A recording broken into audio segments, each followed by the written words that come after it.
Hello 各位，我叫色色啊，多謝你哋睇呢條片同埋訂閱我。今次又返咗深圳度食燒烤啊，近近地皇庭廣場搞掂啊！我哋嚟到呢間李小太燒烤啊，咁佢嘅燒烤形式呢，其實都有啲似呢個木屋燒烤嘅。不過講真，我覺得味道呢，我還是覺得木屋燒烤好味少少啦。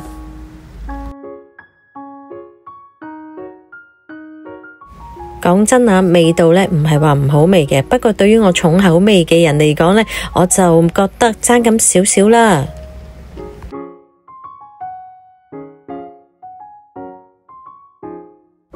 深圳太多燒烤店啦，每一間都想試下去啊，所以呢，我每一次都會去啲唔同嘅燒烤店試下嘅。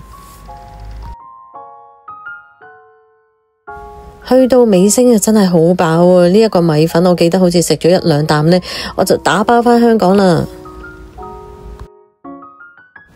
呢一餐呢，我記得大約食咗200頭人仔到啦，尚算中規中矩啦。喺香港就應該食唔到噶啦。